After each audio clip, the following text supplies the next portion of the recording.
Hello guys, welcome back to mister 3G vlogs. మరొక వీడియోలో మీ అందరికీ స్వాగతం సుస్వాగతం. నా పేరు త్రినాథ్. నేను ఇండియన్ రైల్వేలో టెక్నీషియన్ గా వర్క్ చేస్తూ ఉన్నాను. గైస్, ఆధార్ సీడింగ్ SMS వస్తుంది అన్న ఏం చేయాలి అని చాలా మంది కమెంట్స్ అయితే చేస్తూ ఉన్నారు. ఓకే గైస్, ఈ వీడియోలో నేను ఆధార్ సీడింగ్ ఎలా చేసుకోవాలి అనేది లైవ్ వీడియో అనేది మీకు చూపిస్తాను మొబైల్లో. ఓకేనా, మీరు ఈజీగా మీ మొబైల్ ద్వారానే ఆధార్ సీడింగ్ అనేది చేసుకోవచ్చు. ఓకేనా, ఓకే, ఎందుకు చేపించాలి అనేది చాలా మందికి తెలియదు, అది నేను చెబుతాను ముందు. ఓకేనా, ఎందుకు చేపించాలి అంటే గైస్, చూడండి గైస్, మీరు RRB అప్లికేషన్ పెట్టుకునేటప్పుడు 500 రూపాయలు ఫీజు అనేది ఇస్తారు కదా. ఆ రిఫండ్ ఏదైతే ఉందో, ఓకేనా, ఆ రిఫండ్ ఏదైతే ఉందో మీ అకౌంట్లోకి డైరెక్ట్గా మీ అకౌంట్లోకి వచ్చేటట్టు ఈ ఆధార్ సీడింగ్ అనేది చేపించాలన్నమాట. ఎందుకంటే చాలా మంది ఏం చేస్తారంటే ఇంటర్నెట్ కెఫేకి వెళ్ళి అక్కడ వాళ్ళ అకౌంట్తో పేమెంట్ అనేది చేస్తారన్నమాట. సో రిఫండ్ అనేది చాలా సార్లు ఇంటర్నెట్ కెఫే వాళ్ళ అకౌంట్కి వెళ్ళిపోతూ ఉంటుంది. సో అలా కాకుండా ఈసారి మీ ఆధార్ నంబర్కి, అంటే క్యాండిడేట్స్ యొక్క ఆధార్ నంబర్కి డైరెక్ట్గా రిఫండ్ వచ్చేటట్టు RRB బోర్డు అనేది చేస్తుంది అన్నమాట. ఉదాహరణకి మీరు ఫోన్ పే చేస్తే మీ మొబైల్ నంబరు లేదా బ్యాంక్ అకౌంట్ నంబరు ఇస్తారు కదా.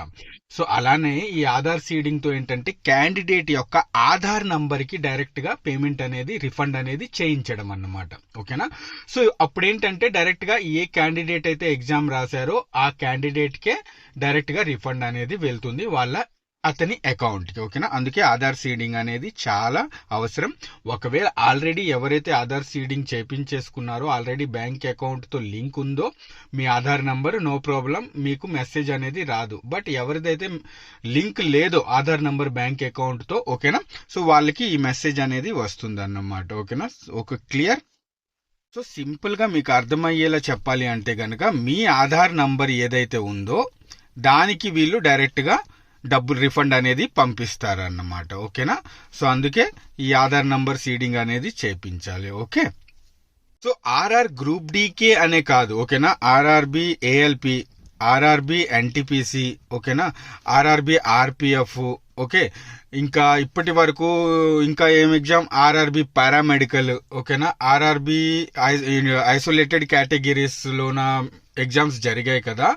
అందరూ కూడా ఎవరైతే ఆధార్ సీడింగ్ చేయించలేదో వాళ్ళందరూ తప్పకుండా ఆధార్ సీడింగ్ అనేది చేయించుకోండి. ఇప్పుడు నేను మీకు లైవ్ చూపిస్తాను మీ మొబైల్ ద్వారానే ఆధార్ సీడింగ్ ఎలా చేయించుకోవాలి అనేది. ఓకేనా, గైస్, ముందుగా గూగుల్ క్రోమ్ అనేది ఓపెన్ చేసుకోండి. ఓకేనా, NPCI, ఓకేనా, NPCI అని మీరు కొట్టండి. ఏంటి NPCI, ఓకేనా, national payments corporation of India అన్నమాట ఫుల్ నేము.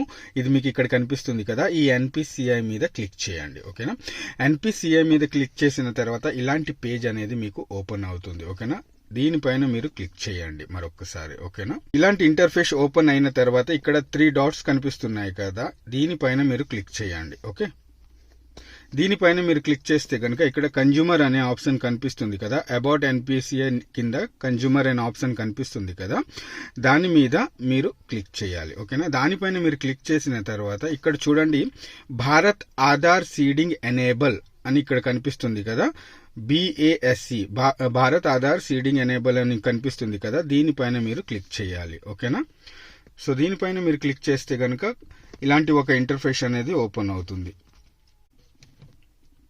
ఇగోండి, ఓపెన్ అయ్యింది కదా, ఇలాంటి ఇంటర్ఫేస్ ఓపెన్ అయింది కదా. ఇక్కడ మీకు కనిపిస్తుంది కదా ఆధార్ సీడింగ్ అని ఉంది ఆప్షన్, చూస్తున్నారు కదా, ఆధార్ సీడింగ్ డీసీడింగ్ అని ఉంది కదా, దీనిపైన మీరు క్లిక్ చేయాలి. క్లిక్ చేసిన తర్వాత ఇలాంటి పేజ్ అనేది ఓపెన్ అవుతుంది, చూస్తున్నారు కదా, ఈ పేజ్ అనేది మీది ఓపెన్ అవుతుంది. సో ఇక్కడ ఫస్ట్ మీ ఆధార్ నంబర్ ఇవ్వండి. ఓకే, మీ ఆధార్ నంబర్ ఇచ్చిన తర్వాత సీడింగ్ అని కనిపిస్తుంది కదా, ఇగోండి సీడింగ్ అని కనిపిస్తుంది కదా, దీనిపైన క్లిక్ చేయండి. ఆ తర్వాత మీ బ్యాంక్ అకౌంట్ నంబర్ ఇక్కడ ఇవ్వండి. ఓకేనా, మీ ఏ బ్యాంక్, SBI ఏ బ్యాంక్ అయితే ఆ బ్యాంక్ ఇక్కడ సెలెక్ట్ చేసుకోండి. ఆ తర్వాత కింద అకౌంట్ నంబర్ ఇవ్వండి. ఓకేనా, మీ బ్యాంక్ అకౌంట్ నంబర్ ఇవ్వండి. ఇక్కడ confirm account number, bank account number చేసుకోండి. ఆ తర్వాత ఇక్కడ ఈ బాక్స్ లో మీరు క్లిక్ చేసిన తర్వాత సబ్మిట్ చేసేయండి. ఓకేనా, సో ఇక్కడ క్యాప్చా రాసిన తర్వాత మీరు సబ్మిట్ చేసేయండి. చాలా చాలా త్వరగా, ఓకేనా, 3 or 4 అవర్స్ లో సీడింగ్ అనేది అయిపోతుంది. ఏ బ్యాంక్ లో అయితే మీది అకౌంట్ నంబర్ ఉందో ఆ బ్యాంక్ తో మీ ఆధార్ అనేది సీడింగ్ అయిపోతుంది అన్నమాట.